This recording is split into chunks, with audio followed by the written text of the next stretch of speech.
Before we begin, a quick and important disclaimer. The information presented in this video series is for educational, historical, and entertainment purposes only. Family law, asset division, child custody regulations, and court procedures vary drastically across different states, counties, and jurisdictions within the United States. This content does not constitute formal legal counsel, financial planning, tax advice, or professional psychological therapy. Navigating a divorce involves highly sensitive, high-stakes decisions that can have permanent legal and financial consequences. We strongly advise all viewers to conduct their own due diligence and consult with licensed, qualified family law attorneys, certified public accountants, or professional mediators regarding their specific individual circumstances before taking any action based on historical trends or case studies discussed herein. Imagine standing in a sterile fluorescent-lit corridor of a county family court, holding a thick stack of legal documents that represent the last 15 years of your life. Your home, your retirement savings, and the custody of your children hang in the balance. On your left is a seasoned matrimonial attorney charging $450 an hour, a rate that ensures your life savings will be severely depleted before you even reach a final hearing. On your right is an alternative that has quietly exploded across the American digital landscape over the last decade. An online subscription platform colloquially known as an online divorce university. These digital academies claim to hand ordinary citizens the playbook to navigate one of the most hostile, emotionally draining systems in the United States without going completely bankrupt. But beneath the polished marketing videos and the glowing testimonials of legal self-sufficiency lies a deeply polarizing reality.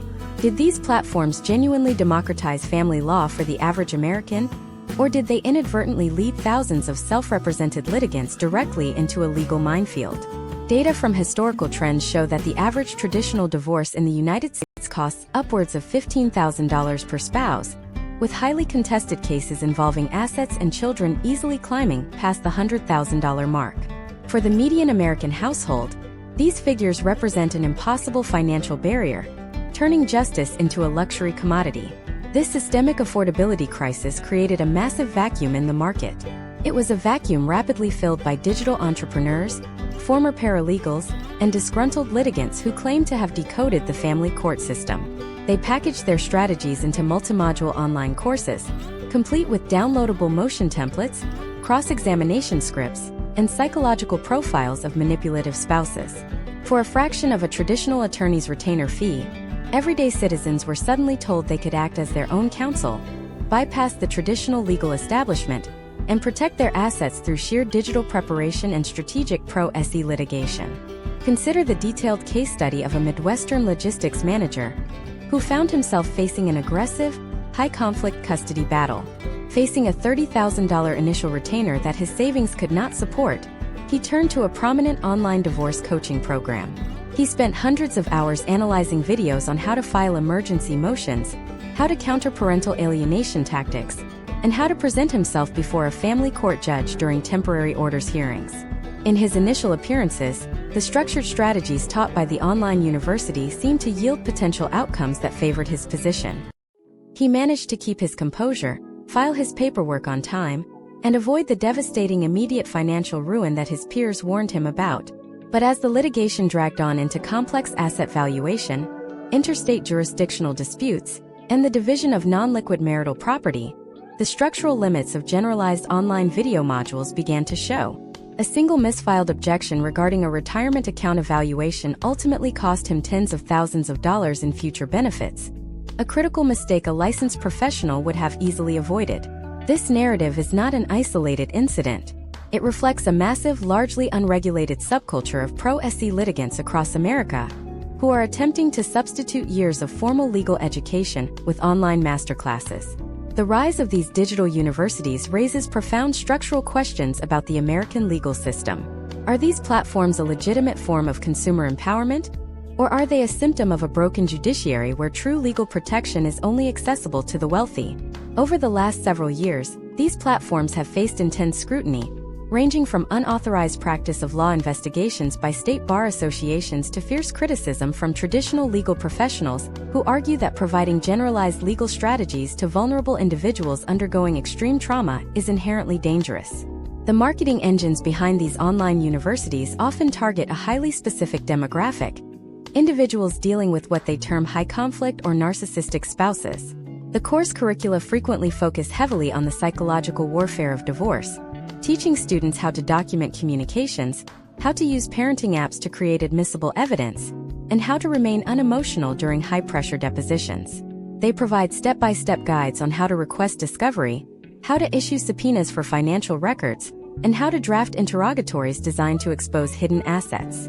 To a consumer drowning in legal fees and emotional distress, this structured step-by-step approach feels like a lifeline. It provides a sense of control in a situation that feels entirely uncontrollable. However, family law is notoriously localized. A strategy that yields positive potential outcomes in an equitable distribution state like Florida can lead to catastrophic financial failure in a community property state like California.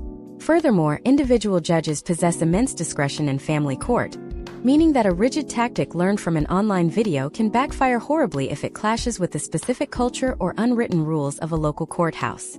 The tension between generalized online education and highly localized legal reality is where many subscribers find themselves blindsided. This video marks the beginning of an exhaustive, 10-part retrospective masterclass analyzing the entire phenomenon of the online divorce university in the United States. Over the course of this comprehensive series, we will peel back the layers of this multi-million-dollar digital industry. We will evaluate the precise mechanics of how these courses operate, the specific psychological strategies they teach for courtroom survival, and the cold hard data behind their actual impact on family court cases. This is not a superficial overview designed for quick consumption.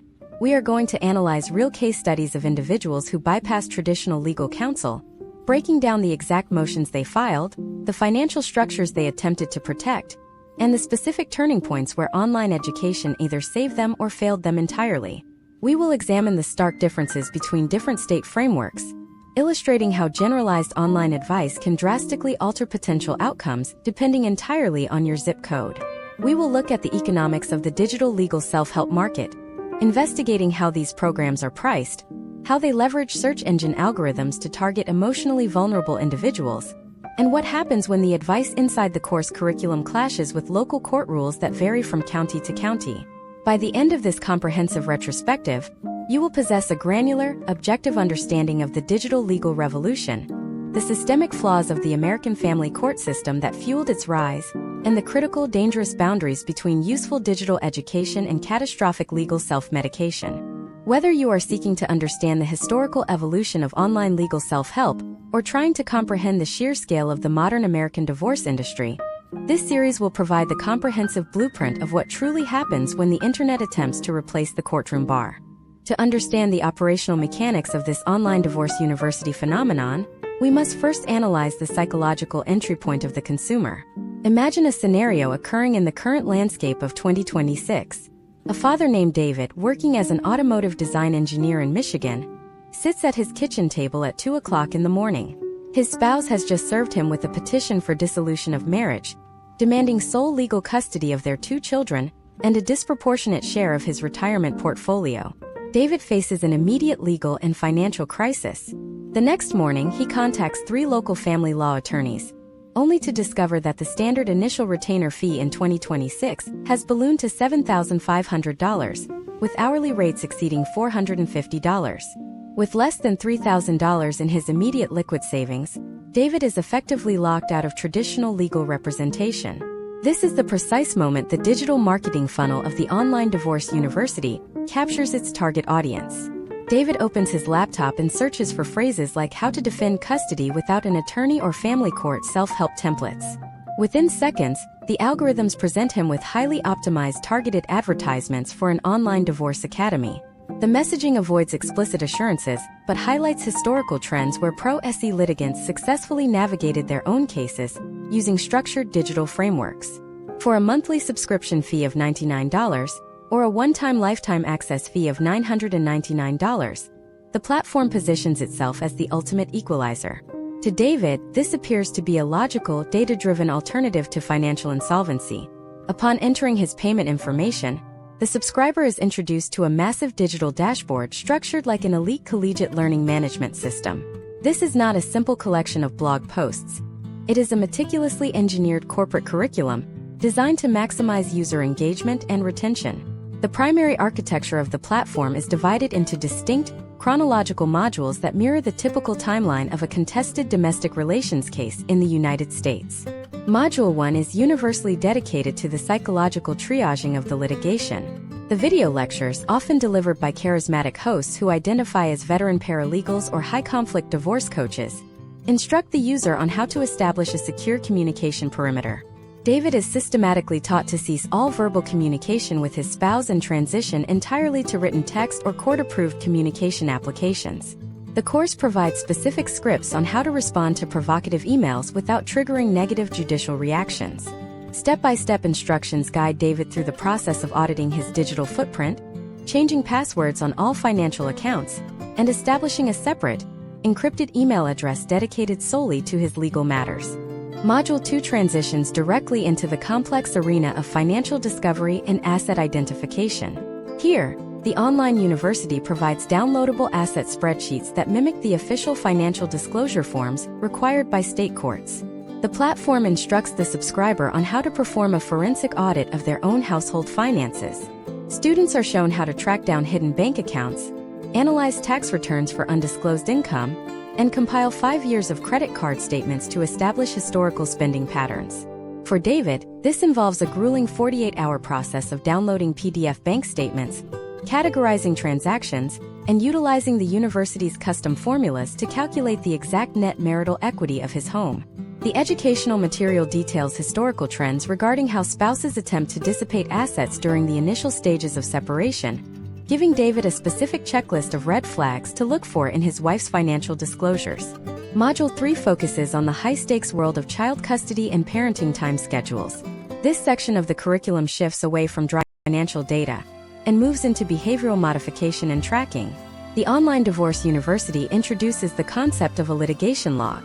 David is instructed to purchase a dedicated chronological journal to document every single interaction with his children, every instance where his spouse denies him parenting time, and every notable behavioral shift in the household. The platform provides precise examples of how to write objective, emotion-free log entries that can potentially be introduced as evidence or used to refresh a witness's recollection during a custody evaluation. The module outlines various parenting plan structures, from alternating week schedules to nested parenting arrangements, teaching the pro-se litigant how to build a comprehensive custody proposal that aligns with the best interests of the child standard utilized by modern American family courts. Module 4 presents the most legally sensitive aspect of the entire curriculum: motion practice and courtroom procedures. This is where the platform attempts to translate complex civil procedure into simple, actionable steps for a layperson. The user is granted access to a vast digital repository of document templates, ranging from motions for temporary child support to emergency petitions for the preservation of marital assets. These templates contain blank spaces where the user inserts their specific state, county, case number, and factual allegations. The online tutorials provide step-by-step screen recordings showing how to format margins, how to draft a proof of service, and how to file the completed documents through the electronic filing systems now mandated by most United States jurisdictions in 2026. As David advances through these modules, he experiences a profound psychological shift. The overwhelming panic that characterized his initial late-night internet search is replaced by a sense of tactical confidence. He feels armed with the same terminology, the same templates, and the same strategic insights as the $400 an hour attorney representing his spouse. He begins to believe that the entire legal system is merely a bureaucratic checklist that can be mastered through rigorous self-study and disciplined execution. However, this initial confidence often masks a structural vulnerability inherent to all generalized online education.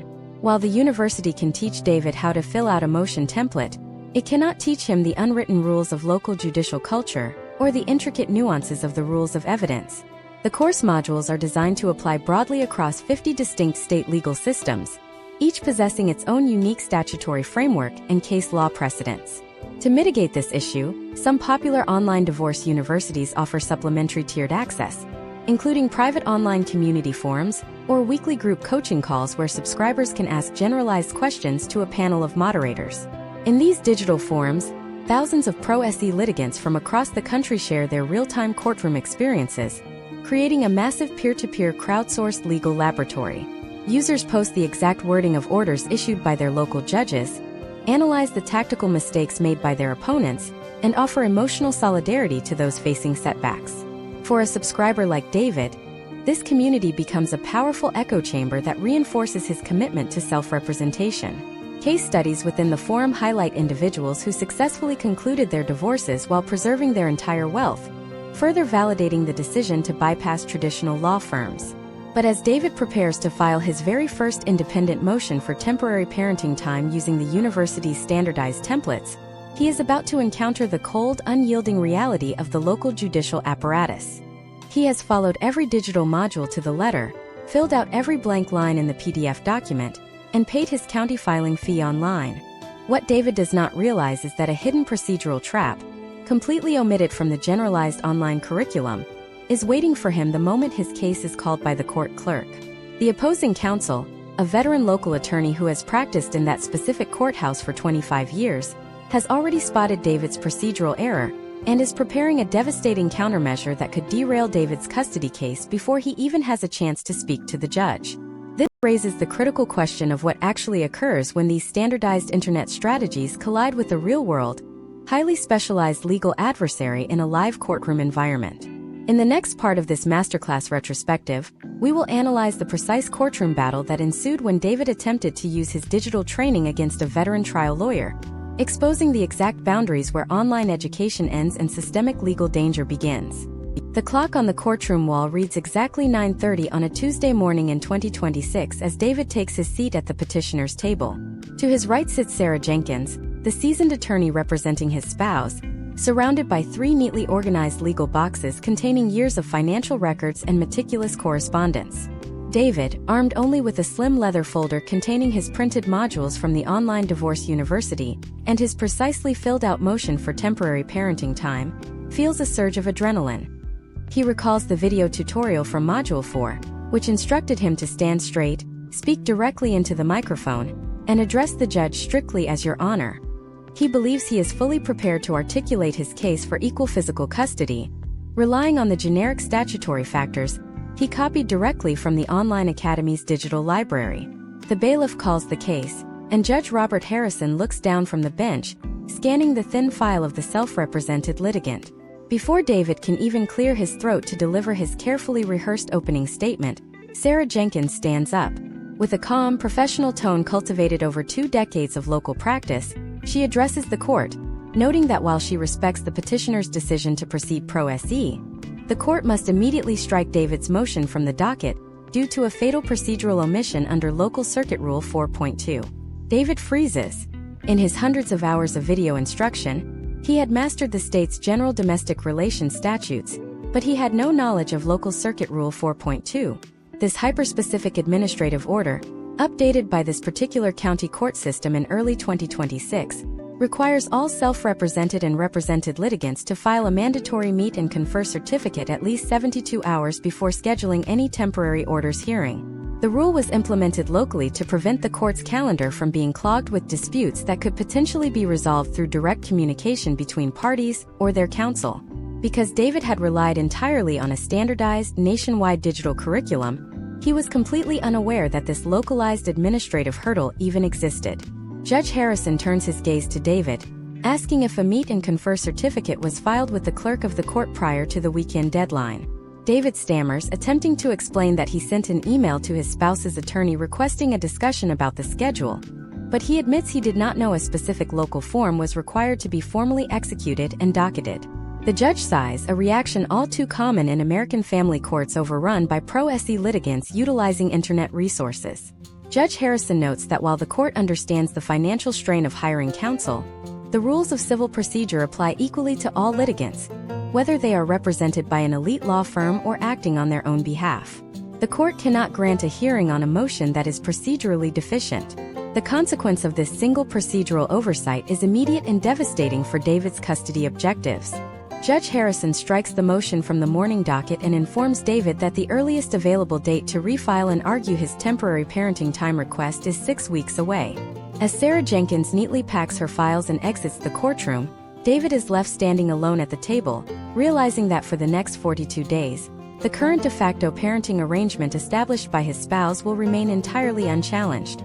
Historical trends in family law demonstrate that the concept of the status quo is one of the most powerful and difficult forces to overcome in a custody dispute. When a court delays a hearing for weeks or months due to a self-represented litigant's procedural errors, the existing living arrangement of the children solidifies. Judges are naturally inclined to maintain stability for minors during a pending divorce, meaning that if one parent has held primary physical custody for an extended period, because the other parent's options were repeatedly thrown out on technicalities, the court is statistically much more likely to adopt that temporary arrangement into the final permanent orders. David's online academy had taught him the theoretical arguments for joint custody, but it had completely failed to insulate him from the devastating practical impact of a localized procedural delay. This scenario uncovers a foundational flaw analyzed in historical case studies of online legal self-help academies across the United States. The digital platforms are fundamentally designed to sell a scalable, uniform product. They market a standardized methodology to a national audience because customizing video curricula and document suites for each of the thousands of individual counties and judicial circuits across America is a financial and operational impossibility. The platforms frequently include small disclaimers advising users to check their local court rules, but a layperson facing the immense emotional trauma of a divorce rarely understands how to navigate a local law library or locate obscure administrative orders issued by a chief judge of a specific county circuit. Furthermore, the tactical advice offered by these online universities often fails to account for the unique psychological dynamics of a local courthouse. In many mid-sized American communities, family law attorneys and judges interact on a daily basis for decades. They possess an intimate understanding of each individual judge's personal preferences, pet peeves, and judicial philosophy. A highly aggressive, motion-heavy strategy advocated by an online divorce coach might be viewed by a specific local judge not as zealous self-advocacy, but as highly disruptive, litigious behavior that unnecessarily drains court resources. When a pro-se litigant walks into a courtroom firing off multiple generic templates found online, they often inadvertently alienate the very judge who holds total discretionary power over their financial and parental future. As David walks out of the courthouse into the bright morning light, the reality of his situation begins to sink in. He has saved thousands of dollars in attorney fees, but he has lost 6 critical weeks of potential parenting time with his children, a setback that his spouse's legal team will undoubtedly weaponize to establish a permanent custody precedent. He realizes that the digital checklist he mastered in his kitchen at midnight is radically different from the dynamic, fluid chess match played by real-world trial lawyers who know how to exploit the tiniest procedural cracks in a case. Yet, David's journey through the digital legal landscape is only beginning. Reeling from his defeat in the custody arena, he resolves to pivot his strategy toward the upcoming financial discovery phase of his divorce.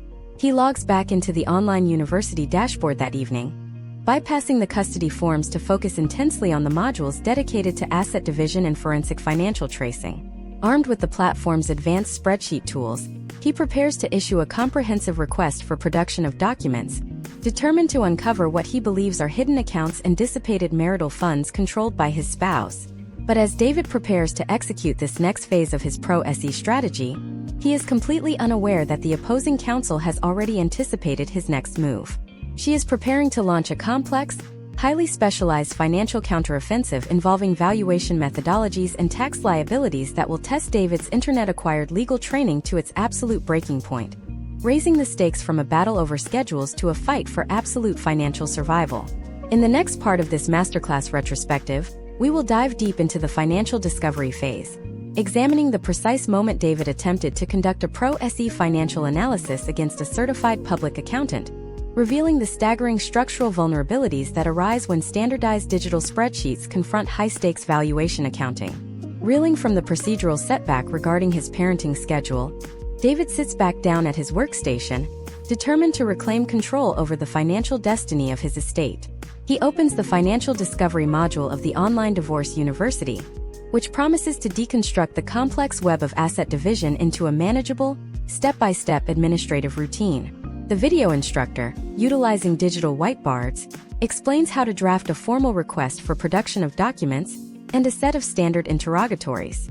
David downloads the standardized Microsoft Excel worksheets provided by the Academy, which are pre-formatted with columns for asset descriptions, acquisition dates, purchase prices, current market values, and outstanding liabilities. The platform instructs him to populate these fields with absolute precision, asserting that a thorough spreadsheet is a self-represented litigant's most powerful weapon when negotiating property distribution. David's marital estate presents a classic middle-class American financial profile in 2026. Simultaneously, the CPA analyzes David's 401k retirement portfolio. Because David accumulated approximately $80,000 of that retirement account prior to the date of the marriage, the online university curriculum instructed him to simply subtract that premarital balance from the current total to determine the marital portion. However, the opposing accounting team applies a complex commingling and tracing analysis. They argue that because David rolled over a previous investment account during the marriage and failed to maintain strict, unbroken tracing records of the underlying mutual fund shares, the entire appreciation value of the premarital asset has become hopelessly commingled with marital contributions.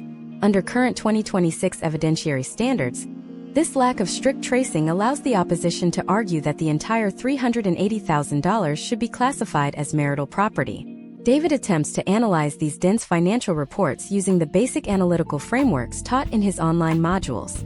The university's videos had warned him to look for hidden cash withdrawals or sudden spikes in business expenses, but they did not prepare him for the nuanced application of valuation discounts or the legal definitions of transmutation and commingling. David spends sleepless nights staring at the CPA's valuation report, attempting to find a calculation error on his Excel spreadsheet. He fails to realize that the dispute is not about basic arithmetic.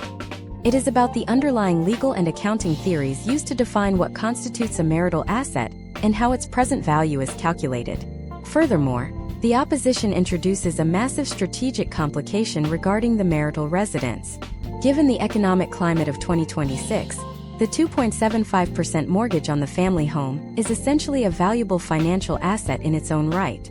The Online Academy's standard advice for a marital home is either to sell the property and divide the net proceeds, or to have one party refinance the mortgage to buy out the other party's equity. Sarah Jenkins leverages this generalized advice against David. She notes that if David wishes to retain the home to provide stability for the children, he will be legally required to refinance the existing loan to remove his spouse's name from the deed.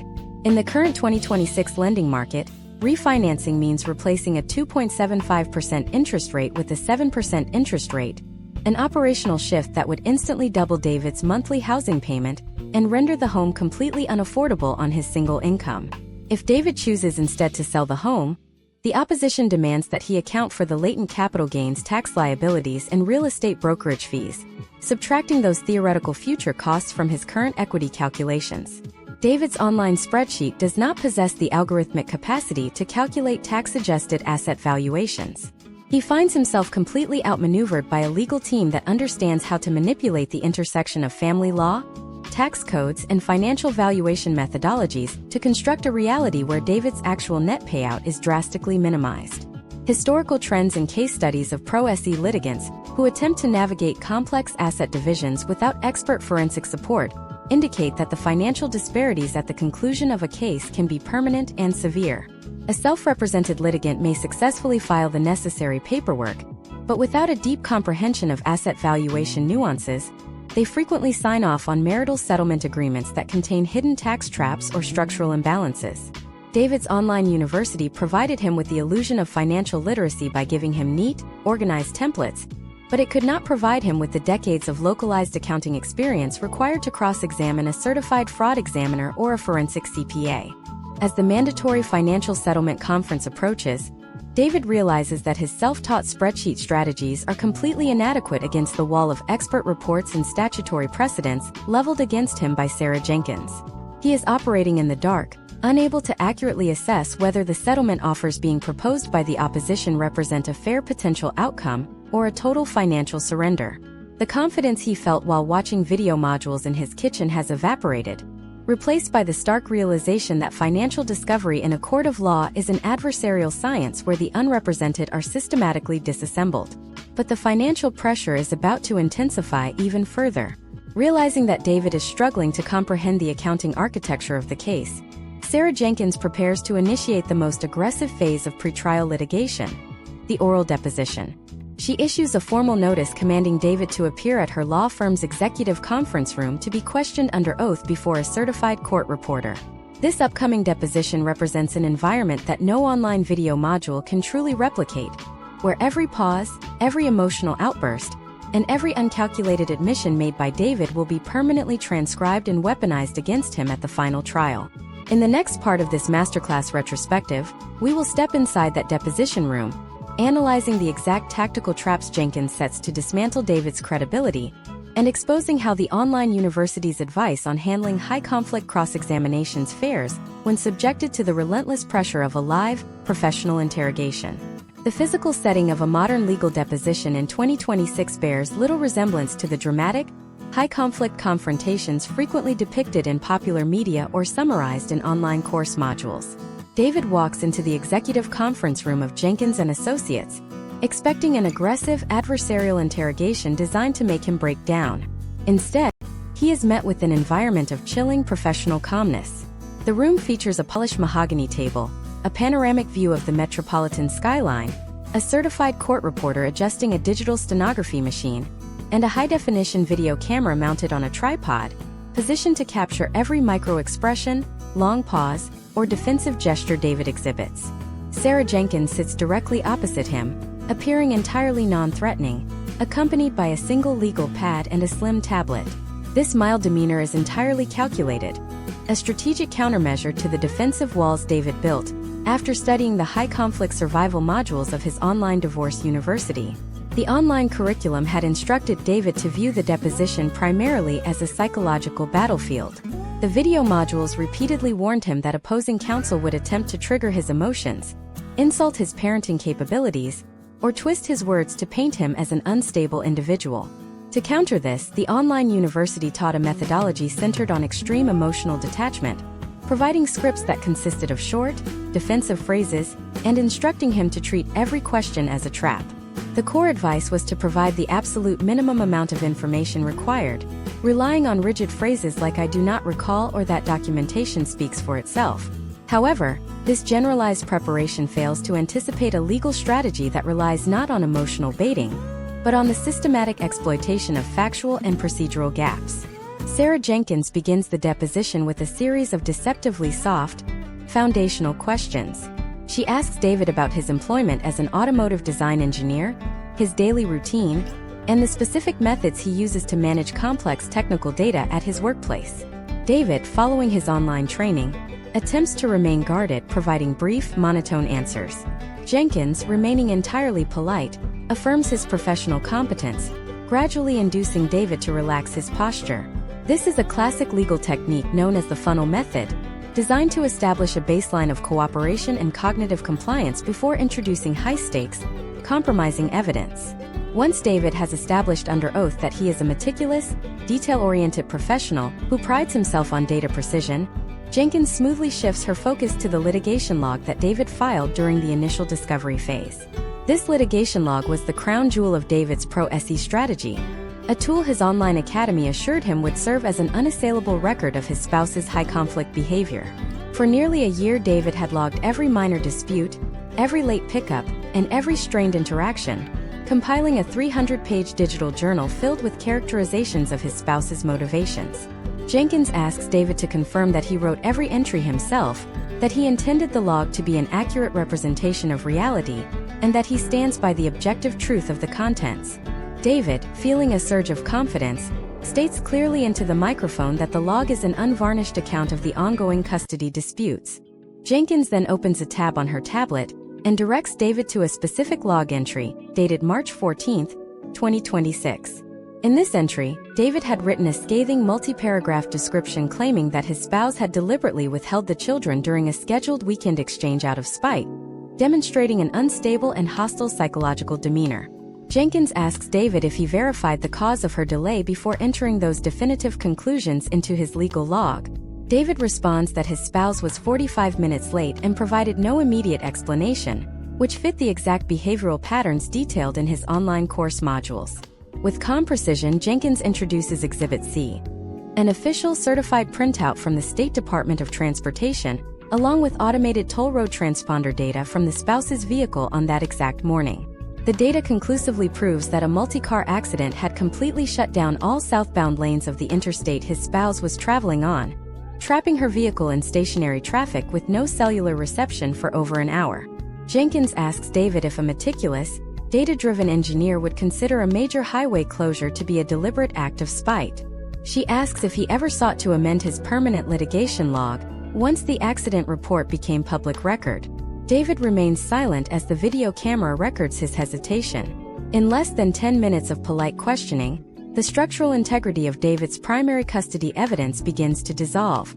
By demonstrating that David substituted subjective, hostile assumptions for objective reality in one instance, Jenkins establishes a historical trend that compromises the credibility of the entire 300-page document. The transcript now records a self-represented litigant admitting that he documented serious derogatory allegations about his spouse's mental state, based entirely on internal speculation that was systematically encouraged by the generalized profiling videos of his online subscription platform. Without pausing to allow David to recover his composure, Jenkins shifts the funnel to the financial asset division, specifically targeting David's self-generated 401k tracing spreadsheet. The online university had provided David with the standard mathematical formula to isolate his premarital retirement funds, advising him that as long as the numbers balanced sequentially, the court would recognize the exemption. Jenkins introduces David's historical retirement account statements from 2022 and points to a specific transaction: a $12,000 cash deposit made into the retirement fund during a period when David was briefly consulting between full-time corporate roles. She asks David to identify the precise account from which those funds originated. David states that the funds came from the liquidation of a separate, premarital savings certificate, making the money entirely non-marital. Jenkins then presents the joint household checking account statements from that same fiscal quarter, revealing that the funds from the premarital certificate had actually been deposited into the couple's shared checking account for a period of 23 days, where they were commingled with household income, mortgage payments, and grocery expenses, before David transferred a matching sum into his retirement portfolio. Jenkins asks David to produce the specific, concurrent accounting tracing records that prove those exact 23 days did not transform the character of the asset under state law. David argues that the math is identical, but Jenkins reminds him that under the rules of evidence, a matching dollar amount is completely distinct from an unbroken legal chain of custody. She forces David to admit, under penalty of perjury, that he does not possess the forensic accounting certification or the documentation required to legally isolate those commingled funds. As the deposition enters its fifth continuous hour, the physical and cognitive fatigue common in pro-SE case studies becomes the dominant factor. Online video modules can simulate the theory of cross-examination, but they cannot build the physical stamina required to withstand hours of targeted, professional interrogation. David's responses grow shorter, his irritation becomes visible on the video record, and he begins to make minor, defensive concessions just to bring the questioning to an end. Every single one of these defensive answers, awkward pauses, and frustrated outbursts is permanently transcribed into a binding legal document that Sarah Jenkins will utilize as immediate impeachment evidence during any future evidentiary hearings. David leaves the law office that afternoon completely stripped of the tactical certainty he possessed when he first logged into his online dashboard. He realizes that the online divorce university had equipped him with an array of rigid templates and generalized theories, but had left him entirely defenseless against a localized, highly coordinated legal assault that targets the hidden vulnerabilities of self-representation. The dynamic adversarial nature of a live deposition exposed the ultimate boundary of digital legal self-help. When standardized internet scripts meet the unyielding precision of a seasoned trial lawyer, the self-represented litigant is left exposed to catastrophic strategic exposure. Yet, the pretrial architecture of David's domestic relations case is shifting toward an even more high-pressure environment. Having successfully fractured David's primary custody log and compromised his retirement asset tracing during the deposition, Sarah Jenkins is now preparing to leverage her structural advantage in the upcoming, mandatory court-ordered pretrial mediation conference. This mediation represents the final gateway before a full, public trial, an intense negotiation session where the online university's modules on settlement leverage, compromise, and bargaining power will be subjected to the ultimate test of real-world legal coercion. In the next part of this masterclass retrospective, we will analyze the precise mechanics of that mediation session, breaking down the specific negotiation traps designed to force David into total financial and parental concession, and exposing what happens when a subscriber must choose between the rigid advice of an online platform and the terrifying reality of an impending judicial trial. The mediation conference occurs in a neutral, modern office suite specifically optimized for conflict resolution in the year 2026. The structure of court-ordered mediation in the United States relies heavily on a process known as shuttle diplomacy, where the parties are deliberately isolated in separate conference rooms to prevent emotional escalation, while a third-party neutral mediator migrates back and forth to facilitate a compromise. David is seated in a smaller room at the end of the hallway, flanked only by his laptop and a thick binder containing his printed curriculum from the online divorce university. In a larger room across the corridor sits his spouse, accompanied by Sarah Jenkins and an extensive array of updated financial exhibits. The mediator assigned to the case is Marcus Vance, a retired family court judge with 30 years of judicial experience, whose sole objective is to remove this case from the court's congested trial docket. Before the negotiation sessions begin, David reviews the mediation preparation modules provided by his online subscription platform. The digital instructors characterized mediation as a process where a self-represented litigant can exert significant leverage by demonstrating absolute readiness for trial. The online academy advised David to stand firm on his core demands, to treat his self-generated financial spreadsheets as final, non-negotiable positions, and to view any initial settlement offers from the opposition as a tactical attempt to exploit his pro-SE status. The module taught that because a full trial is economically disadvantageous for both sides, the opposing attorney would inevitably capitulate if David maintained an unyielding stance. This generalized advice, however, operates under the assumption that both parties possess equal strategic leverage and untarnished evidence. Marcus Vance enters David's conference room, closes the door, and sits down at the table. He does not open a legal codebook. Instead, he opens a folder containing the certified transcript of David's deposition from the previous week. Vance explains that his role is not to determine who is right or wrong, but to provide an objective assessment of the potential outcomes if this case proceeds to a formal trial before Judge Harrison. The mediator begins what professionals call reality testing, a systematic process of dismantling a litigant's unrealistic expectations by exposing the vulnerabilities in their legal position. Vance points directly to the section of the deposition transcript where Sarah Jenkins successfully compromised the credibility of David's litigation log. The mediator explains that historical trends in this specific judicial circuit indicate that when a self-represented litigant introduces a highly detailed, subjective diary that is proven to contain factual inaccuracies, judges frequently disregard the entire document. Vance states that if David attempts to present this log at trial, Judge Harrison will likely perceive him as an overly adversarial parent who is actively looking for reasons to criticize the other household. The mediator delivers a harsh statistical reality. In over 80% of contested custody cases in this jurisdiction where a parent is perceived as hyper-litigious, the court favors a parenting plan that awards primary residential custody to the less combative parent, reducing the other party's time to basic alternating weekends. This revelation completely undermines the custody strategy David adopted from his online modules. The online university had trained him to believe that documentation was an absolute defense, but it had failed to warn him that flawed documentation could be turned into a weapon of self-destruction. Vance explains that the opposition is currently offering a temporary parenting plan that grants David 35% of the total parenting time, which is a significant reduction from the equal 50-50 split David demanded on his online worksheets.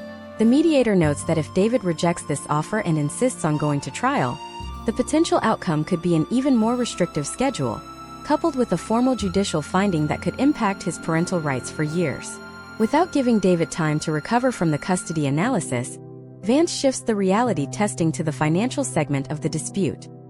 He brings out the forensic accounting report prepared by the opposition's certified public accountant regarding the valuation of the spouse's online retail business and the commingling of David's 401k retirement account.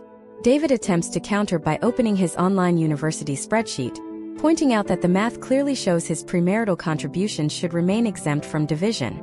Vance looks at the spreadsheet, shakes his head, and explains that while the mathematics are perfectly correct, the underlying legal theory is completely inapplicable to the current 2026 evidentiary standards of this state. The mediator details how the 23 days David's premarital funds spent inside the joint household checking account created a legal presumption of transmutation. Under state law, when separate property is placed into a joint account and utilized to pay marital expenses, It loses its separate identity and becomes marital property, unless the owner can produce a concurrent, unbroken tracing matrix that accounts for every single dollar moving through that account on a daily basis. Vance informs David that to overcome this legal presumption at trial, David would be required to hire his own forensic accounting expert to testify before the court. The cost of retaining a qualified expert for a trial in 2026 ranges from $5,000 to $10,000, with no historical data supporting a confident expectation that a judge would rule in his favor given the specific facts of the commingling event. Vance then presents the opposition's final financial settlement proposal. Sarah Jenkins is offering to let David retain the marital home without requiring an immediate refinancing of the mortgage, provided that David waives his claim to his spouse's retail business and concedes 20% of his disputed 401k portfolio to balance the equity distribution. If David refuses this settlement, the opposition will file a pretrial motion commanding the immediate sale of the marital home, a move that would force David into the volatile 2026 rental market, while triggering significant capital gains tax liabilities that would further erode the remaining equity. David sits alone in the conference room as the mediator exits to allow him time to consider the proposal. The structured certainty that the online divorce university provided has completely dissolved. He is caught in a psychological pincer movement between the rigid instructions of an online platform that tells him to fight, and the cold, professional calculations of a retired judge telling him that fighting will lead to financial and parental insolvency. He realizes that the Digital Academy sold him a generalized manual for an ideal legal battle, but he is currently trapped in a hyper-localized, highly specialized war of attrition where his lack of formal advocacy is being systematically leveraged to force him into compliance. The pressure inside the mediation suite intensifies as the afternoon hours wane. The mediator returns with an updated demand from Sarah Jenkins, stating that if David does not execute the binding memorandum of understanding by 5 o'clock, the settlement offer will be permanently withdrawn, and her firm will immediately file a petition for a multi-day trial, alongside a formal request that David be ordered to pay his spouse's accumulated attorney fees due to his unreasonable positions during discovery. David is forced to make a definitive choice that will govern the next 2 decades of his life, standing on the precipice of an absolute strategic breakdown. In the next part of this masterclass retrospective, we will analyze the precise decision David made under this extreme duress, breaking down the structural legal anatomy of the mediation agreement he was forced to consider, and exposing how these online legal academies inadvertently create a pipeline that transitions vulnerable consumers from confident self-advocacy directly into total systemic capitulation. The minutes ticking down toward 5 o'clock feel like an accelerating countdown to financial and personal judgment for David. He sits in the isolation of the smaller conference room, staring at the rows of text on his laptop screen where his online divorce university community forum remains active in another tab. On that digital forum, anonymous users from thousands of miles away continue to post words of encouragement, telling him to hold the line, to reject the defense counsel's intimidation tactics, and to trust the generic motion templates he paid for. But inside this physical office suite in 2026, the contrast between internet theory and judicial reality has become absolute. The digital instructions told him that the opposing legal team would blink if he threatened to take them to a full trial, but Sarah Jenkins did not blink. Instead, she used his own self-generated litigation log and flawed financial spreadsheets to build a narrative of non-compliance and credibility issues that would likely alienate the presiding judge. Marcus Vance, the mediator, steps back into the room at exactly 4:45, holding a freshly printed document known as a binding memorandum of understanding. Vance does not offer comfort, he offers an ultimatum. He explains that if David leaves this room without signing this document, Sarah Jenkins will immediately file her pretrial motions, withdraw all current concessions regarding the marital home, and seek a formal order for David to pay his spouse's accumulated legal expenses based on his failure to provide legally sound asset tracing during discovery. Vance leaves the document on the table, noting that under state law, once this memorandum is executed by both parties and their representatives, it becomes an unappealable, legally binding contract that the court will automatically incorporate into the final divorce decree. David picks up the document to analyze its structural legal anatomy, attempting to apply the basic contractual definitions he learned from his online modules. The text before him is dense, operating within a framework of highly specialized legal terminology, designed to permanently alter his financial and parental obligations. The child custody and parenting time section dictates that the spouse will be designated as the primary residential parent, while David is allocated a fixed parenting schedule totaling 35% of the annual calendar. This translates to alternating weekends and a single weeknight dinner session. The agreement explicitly states that this parenting allocation is structured to match the current status quo of the children's living arrangements. The text contains a crucial clause defining this arrangement as a permanent schedule that cannot be modified in the future, unless a party can demonstrate a substantial, material, and unanticipated change in circumstances. By signing this, David is not merely agreeing to a temporary compromise.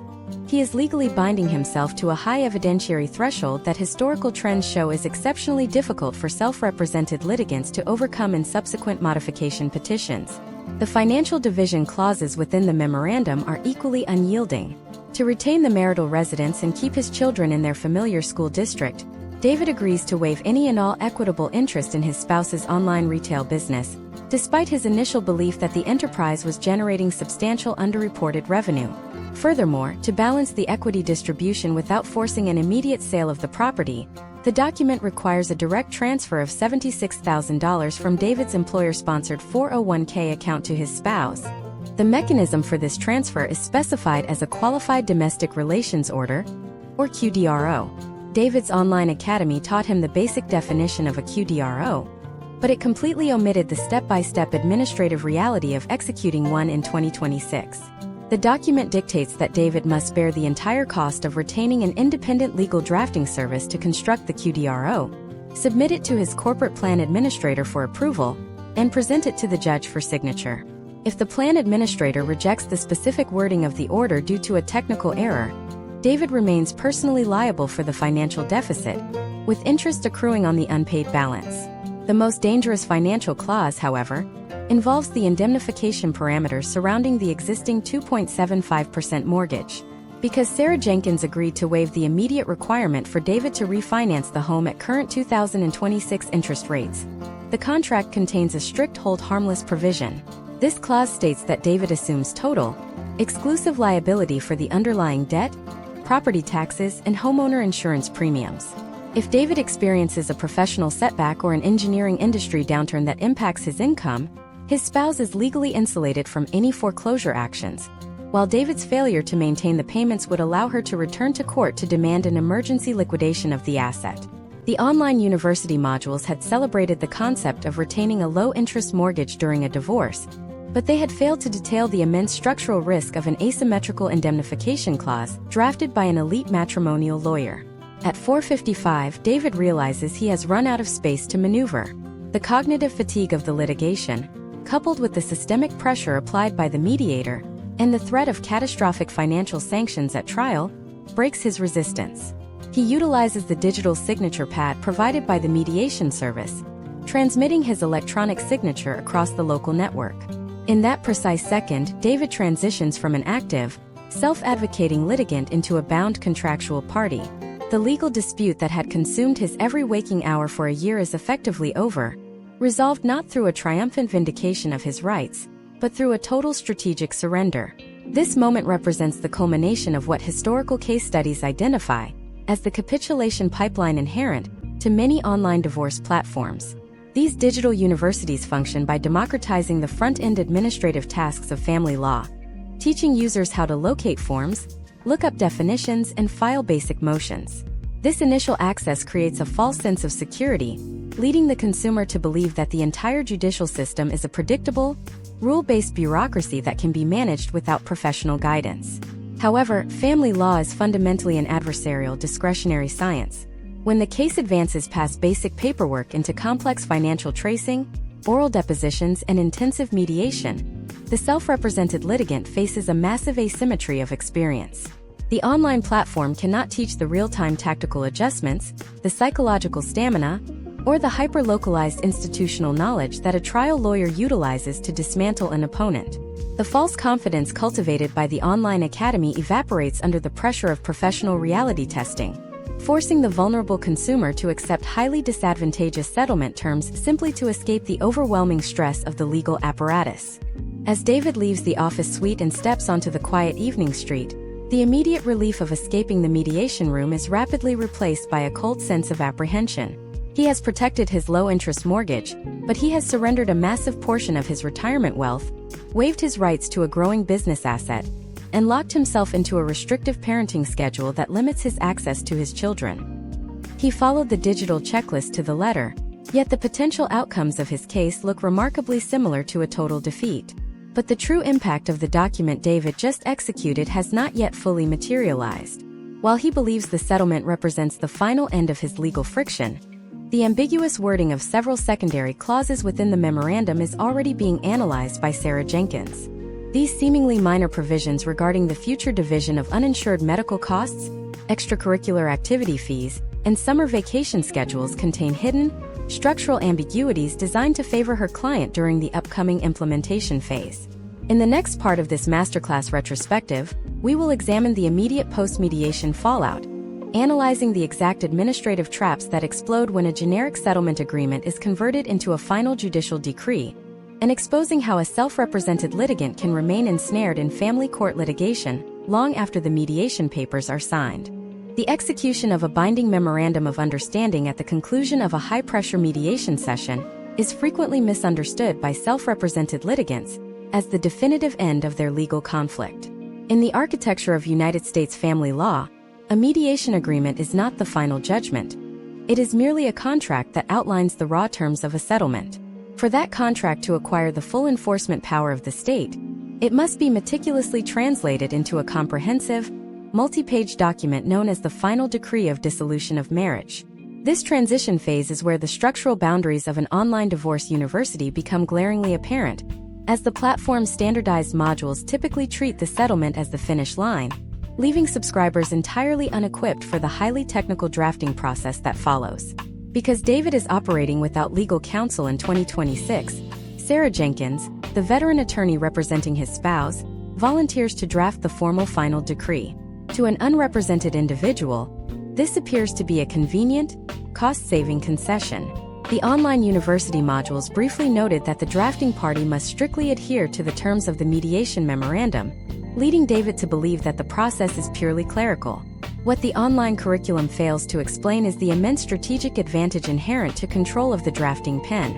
An experienced matrimonial lawyer does not alter the core numbers or the primary custody percentages agreed upon in mediation. Instead, they embed highly specific administrative definitions and procedural rules into the boilerplate text of the decree.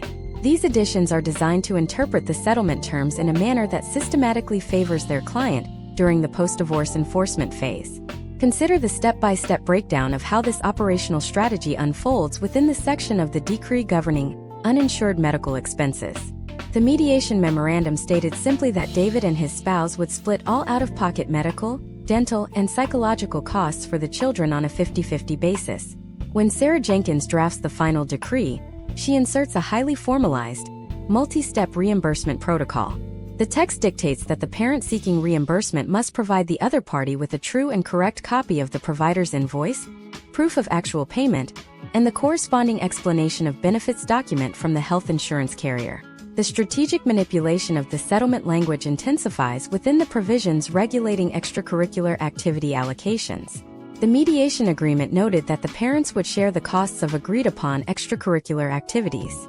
In the final decree, Jenkins expands the definition of agreement to include any activity in which the minors have historically participated or any enrollment that is reasonably deemed to support their ongoing educational and social development. This expansive language completely shifts the balance of financial control. Within 3 months of the judge signing the final decree, the spouse enrolls the children in an elite private athletic training program and a specialized academic preparatory course, generating a combined monthly tuition bill of $800. When David objects, citing that he never explicitly agreed to these specific programs, Jenkins responds by pointing to the text of the judicial decree. She argues that because the children took basic community recreation classes in the past, an elite private program constitutes a historical continuation of their athletic development. Under the strict terms of the decree David signed, he is legally ordered to pay $400 a month toward these new activities, an unexpected financial extraction that completely disrupts the single-income household budget he calculated using his online academy software. The third administrative trap explodes within the summer parenting time selection protocols. The mediation skeleton plan granted each parent 2 uninterrupted weeks of vacation time with the children during the summer months. In the formal decree, Jenkins inserts a priority notification clause, stating that the primary residential parent has the absolute first right to select her vacation blocks, provided she provides written notice to David by April 15th of each current year. If she complies with this deadline, David is legally restricted from selecting any dates that conflict with her chosen blocks. David, overwhelmed by his engineering responsibilities in 2026, receives an electronic notification on April 14th outlining a vacation schedule that completely consumes the optimal weeks of July, including the dates of a long-planned extended family reunion. Because the decree grants his spouse absolute priority based on an arbitrary calendar deadline, David has no legal recourse to challenge the selection. His online university modules had provided excellent theoretical advice on how to enjoy vacation time with minors, but they offered zero guidance on how an adversarial priority notification clause can be utilized to systematically dictate an entire summer schedule. When David reviews the complete, finalized draft of the decree prior to submission, he cross-references the primary figures with his online course materials. The $401k transfer amount matches the $76,000 negotiated in mediation. The hold harmless indemnification on the mortgage is present.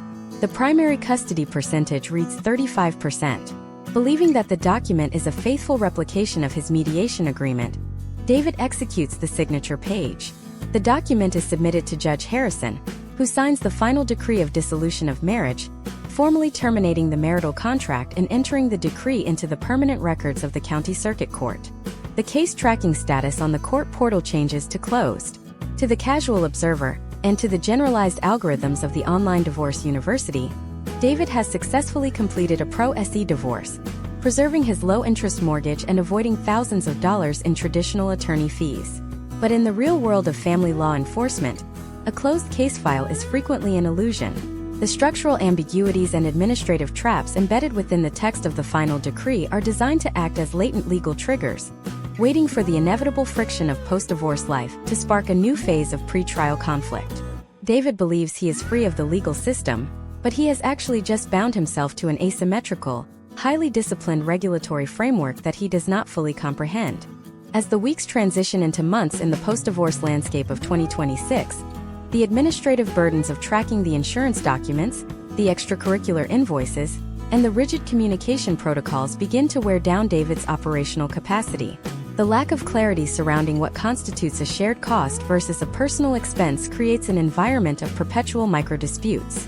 Every disagreement results in a formal, escalating email from Sarah Jenkins, remind David that any failure to comply with the strict terms of the judicial decree constitutes a formal prima facie case of contempt of court. David realizes that the online platform provided him with a temporary shield to navigate the initial filing process, but it left him completely exposed to a permanent, systemic apparatus of legal control. The opposition is currently documenting every late payment, every missed deadline, and every procedural misstep David commits under the new decree, compiling a fresh mountain of evidence. They are preparing to launch an aggressive post-decree enforcement action that seeks to impose severe financial sanctions and fundamentally alter his remaining parental access. In the next part of this masterclass retrospective, we will analyze the catastrophic anatomy of a post-judgment contempt proceeding, breaking down the exact mechanism by which a modern family law firm utilizes minor administrative violations to systematically strip a self-represented litigant of their assets and their remaining time with their children. This mechanism manifests as a post-decree motion for contempt and an application for a rule to show cause, which is a specialized legal proceeding designed to punish non-compliance with a standing judicial order. In the autumn of 2026, 6 months after Judge Harrison signed his final decree, David finds himself pulled back into the identical family court infrastructure he believed he had permanently escaped. The transition from litigation to compliance has been catastrophic. David had fallen behind on the $400 monthly payments for the elite athletic training programs because he believed, based on generalized internet articles, that his lack of explicit consent would protect him from liability.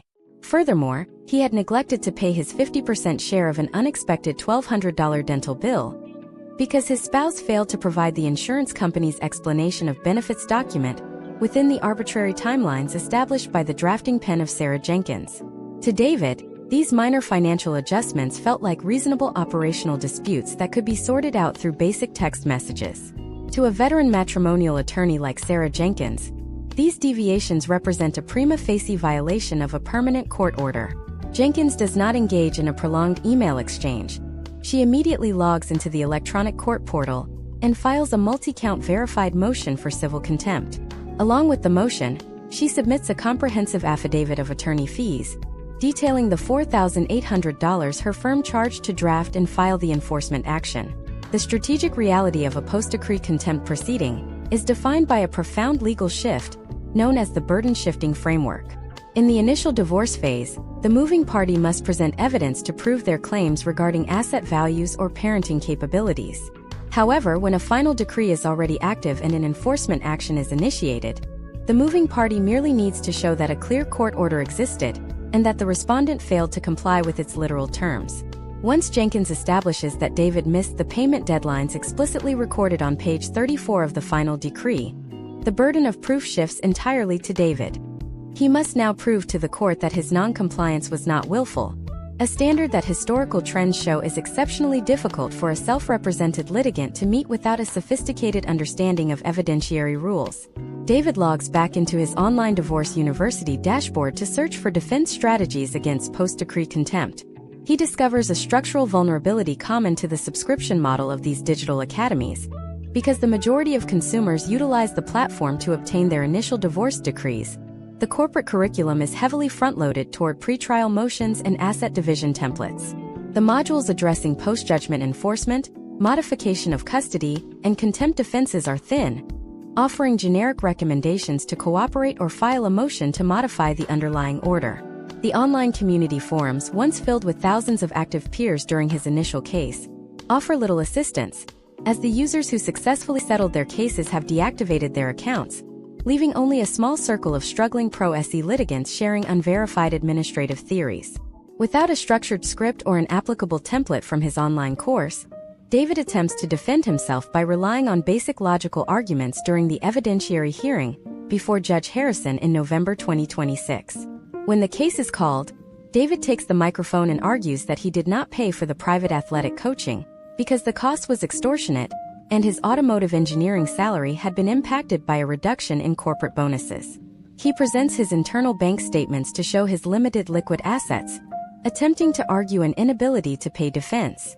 Sarah Jenkins steps to the podium and introduces Exhibit D, David's social media and public transactional records from August 2026, which show that during the exact weeks he was withholding the extracurricular payments, he spent $2,400 on a high-end mountain bike and a weekend vacation. Jenkins systematically cross-examines David, forcing him to admit that he prioritized personal luxury purchases over the court-ordered educational and athletic expenses of his children. She argues that David's actions demonstrate a conscious, willful disregard for the authority of the judiciary. Judge Harrison's reaction is immediate and severe. In the hierarchy of the American legal system, a willful violation of a judicial order is viewed as a direct assault on the administrative authority of the court. The judge notes that David is a highly compensated engineering professional who possessed the literal capacity to pay but chose to substitute his personal interpretation of equity for the explicit text of the decree he signed. Judge Harrison finds David in willful civil contempt of court. The potential outcomes of a formal contempt finding extend far beyond a simple reprimand. Under state law, the court possesses the statutory authority to issue coercive sanctions designed to compel immediate compliance. Judge Harrison orders David to pay the full outstanding balance of the extracurricular fees and medical reimbursements within 14 calendar days.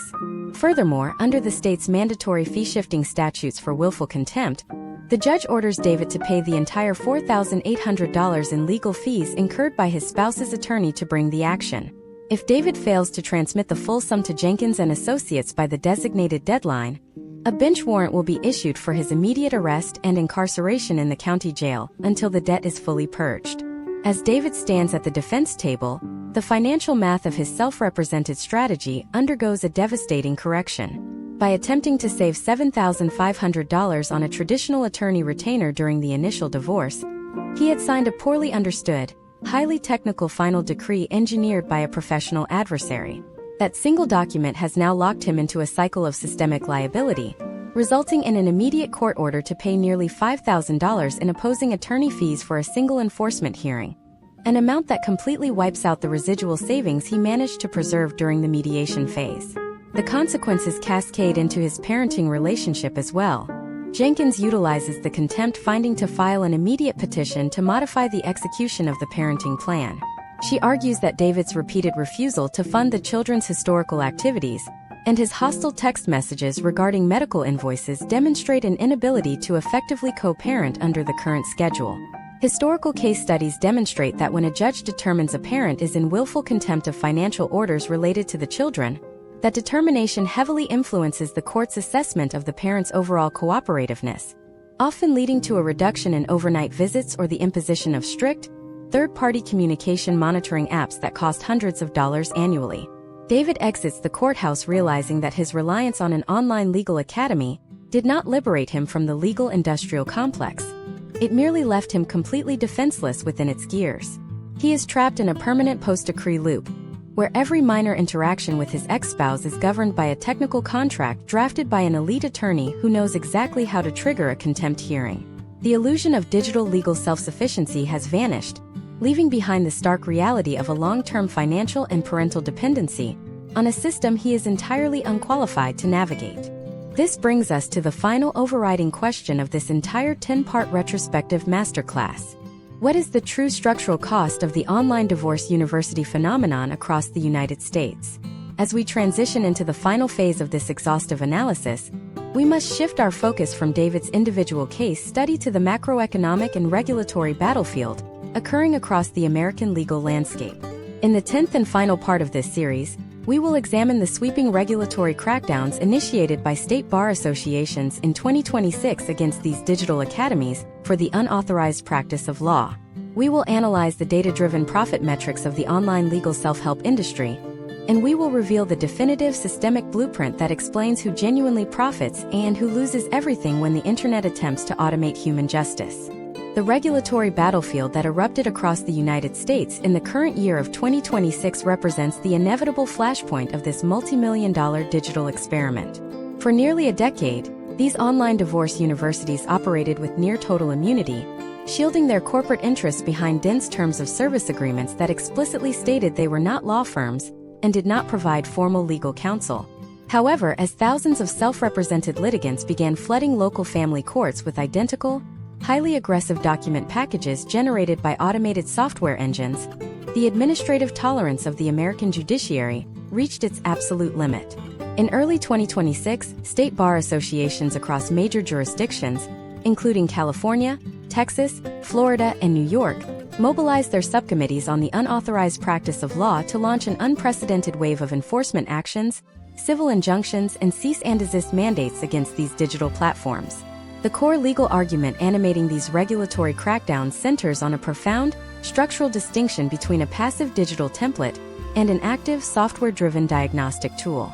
Historically, state courts allowed basic self-help books and blank PDF forms under consumer protection laws, classifying them as mechanical typing aids. But the modern online divorce university of 2026 utilizes intricate branching logic, automated script assembly, and diagnostic algorithms.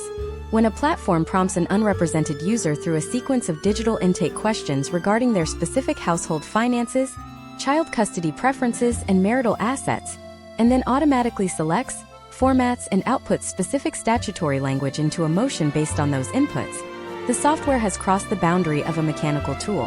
Historical trends and case studies compiled by legal scholars demonstrate that this operational structure constitutes the active interpretation of civil statutes and the exercise of tailored legal judgment.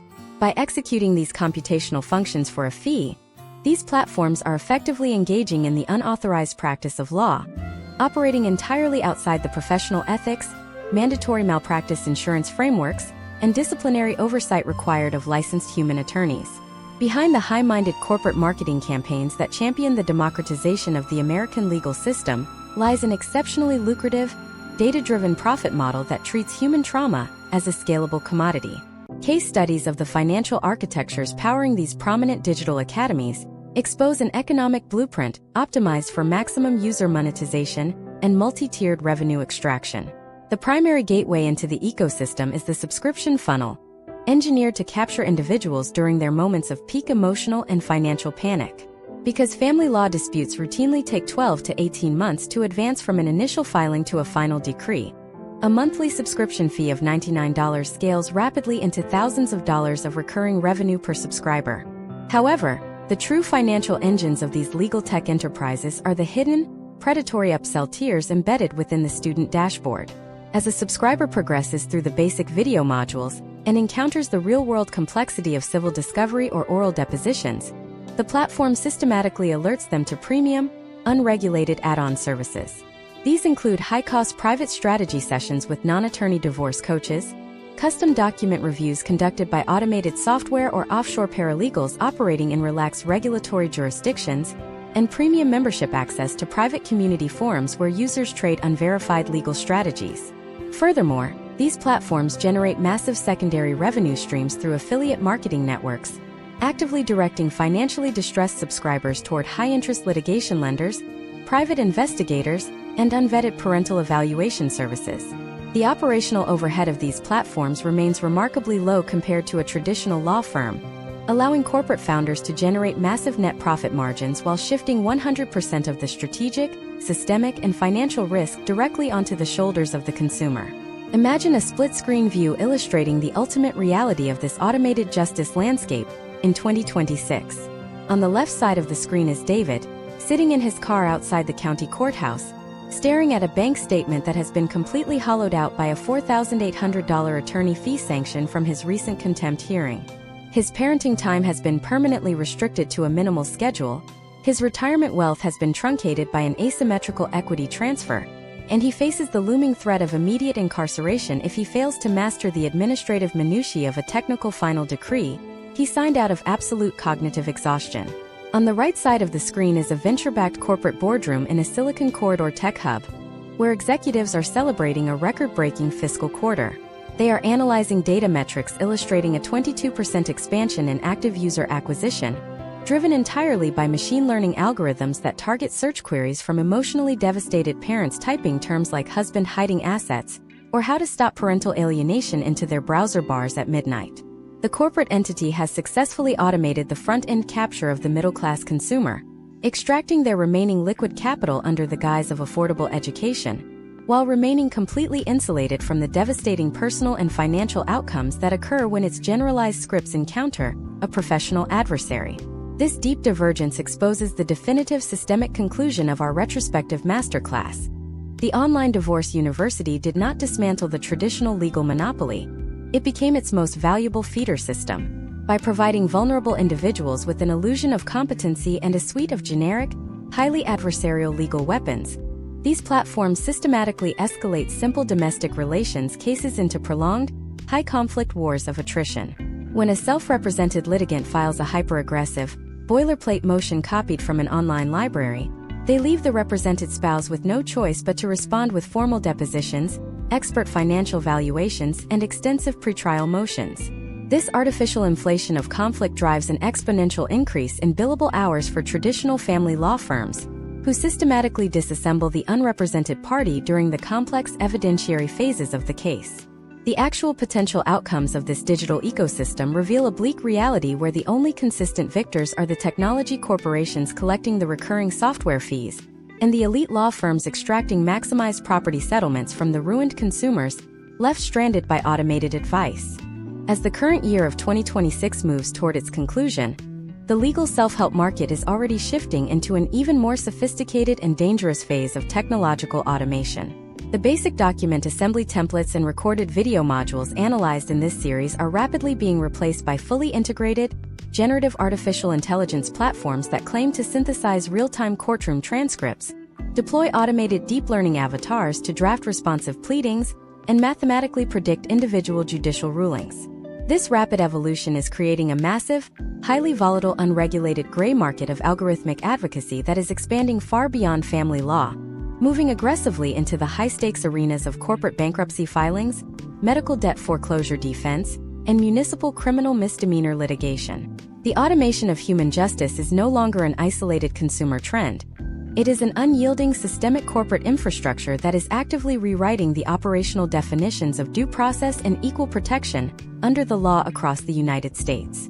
This concludes our exhaustive 10-part retrospective analysis on the structural architecture, financial mechanics, and personal fallout of the online divorce university phenomenon. However, the broader, more terrifying investigation into the corporate algorithmic colonization of the American judiciary is only beginning. In our next upcoming investigative broadcast series, we will step directly inside the dark, multi-billion-dollar underworld of automated AI corporate bankruptcy mills, breaking down the exact algorithmic models that are quietly seizing control of the distressed financial assets of millions of working-class families, and exposing a secret network of software developers and institutional predatory lenders that makes the online divorce university look like a minor prelude to a complete corporate takeover of the rule of law.